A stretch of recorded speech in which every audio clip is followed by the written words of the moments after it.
What's up, Taiwan? I'm Yvonne Yang with 10 minutes of news from here in Taiwan and around the world.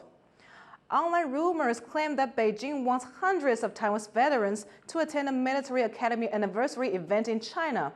Officials here are urging vets not to attend. Eric Gao reports. Don't go to China. That's the message from Taiwan's Veteran Affairs Ministry to retired soldiers.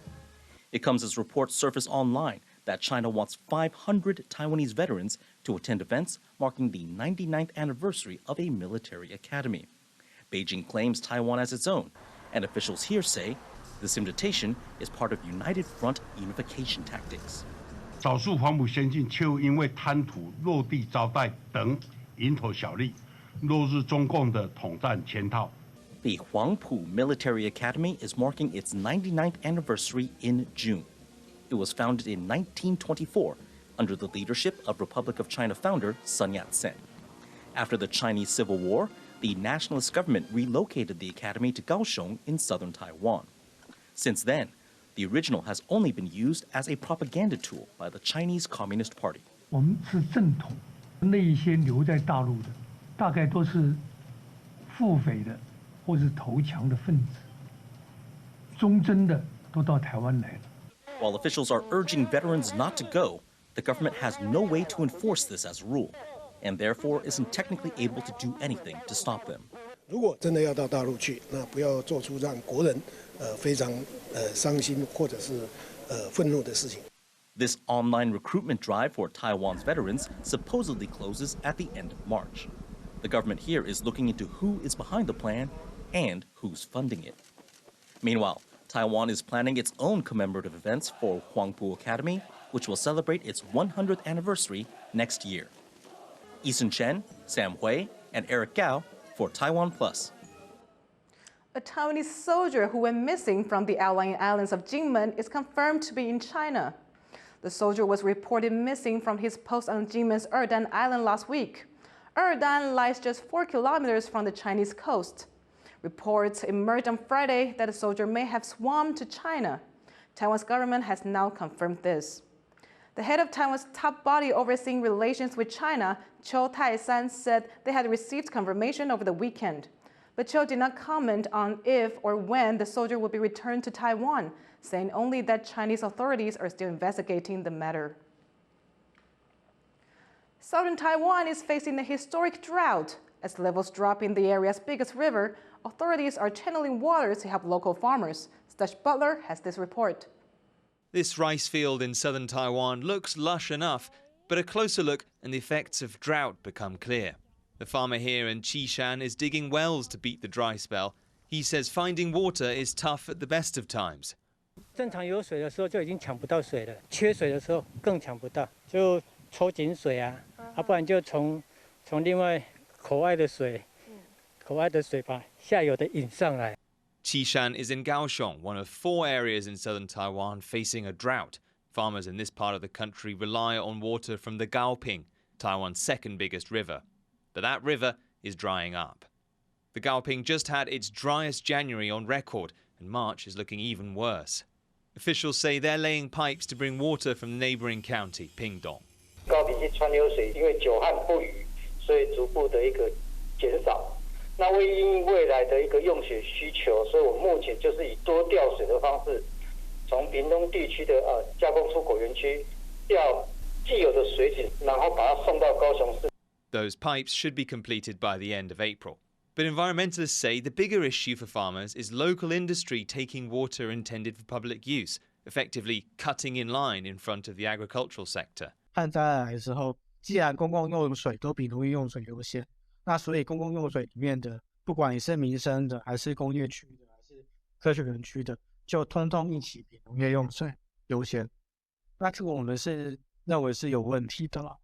Pipes or no pipes, Taiwan's south simply isn't getting enough rain. That's partly down to human-caused climate change, which is making the yearly rains more unpredictable in South and East Asia.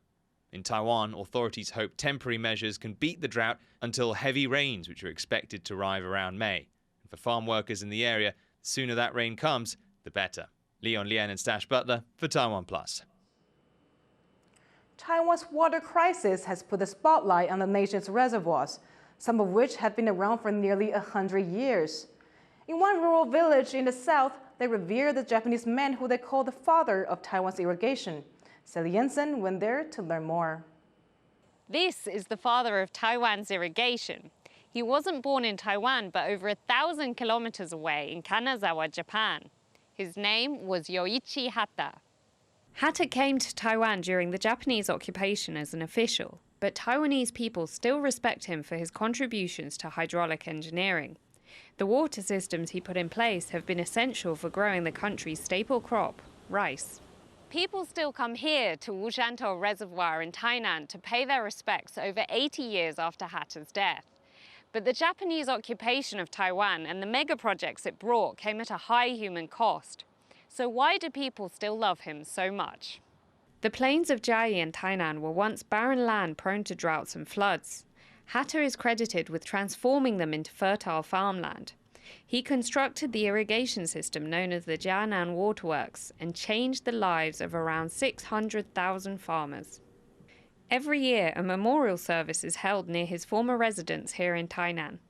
People come from all parts of Taiwan and even from Japan to commemorate the life of a man who transformed agriculture here. The Japanese occupation of Taiwan remains a controversial issue in the country's history. But here in the tranquility of this reservoir, visitors prefer to reflect on the great feat of engineering left to generations of Taiwanese farmers by a simple man from Japan. Ethan Chen and Sally Jensen in Tainan for TaiwanPlus. Hundreds of people showed up in Taipei's Xinyi district for a very special event on Saturday. I was there to check out the fancy suits on display.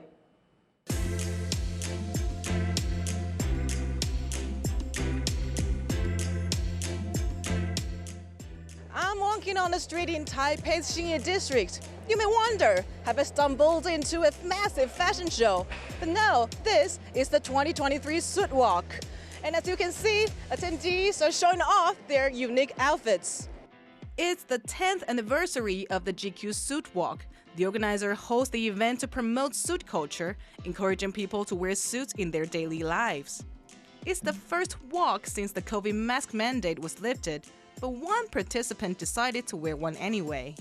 3年前参加苏沃克的时候，就是那一届就因为疫情开始，然后就要戴口罩，我就想说戴这个面罩也是口罩一种。This year's walk had the most attendees in its history. Celebrities from Taiwan and across Asia joined the event. Korean singer and actor Ok Tae-yeon is the international ambassador for this year's event. Here's his take on suits. Well, every time I put on a suit, it's more like putting on an armor when you're going in a battle. So right now I feel very powerful and strong, and I can do whatever that you guys ask me to do. Other than the walk itself, there were a few photo hotspots designed just for the event. An old-school barber, a bar, and a fortune-telling stall. There was also a gentleman's market with everything you need to be a gentleman. That said, the suit walk wasn't just for men. There were men in suits, children in suits, and even dogs in suits. And of course, women in suits.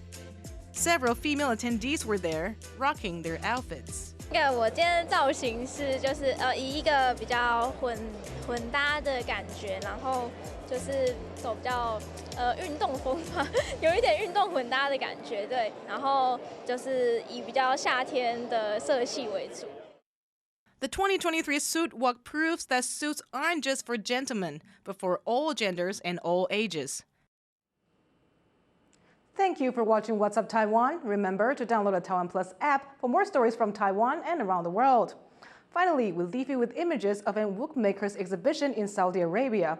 And wood is an ancient musical instrument from the Middle East that has been played for thousands of years. I'm Yvonne. Take care and see you next time.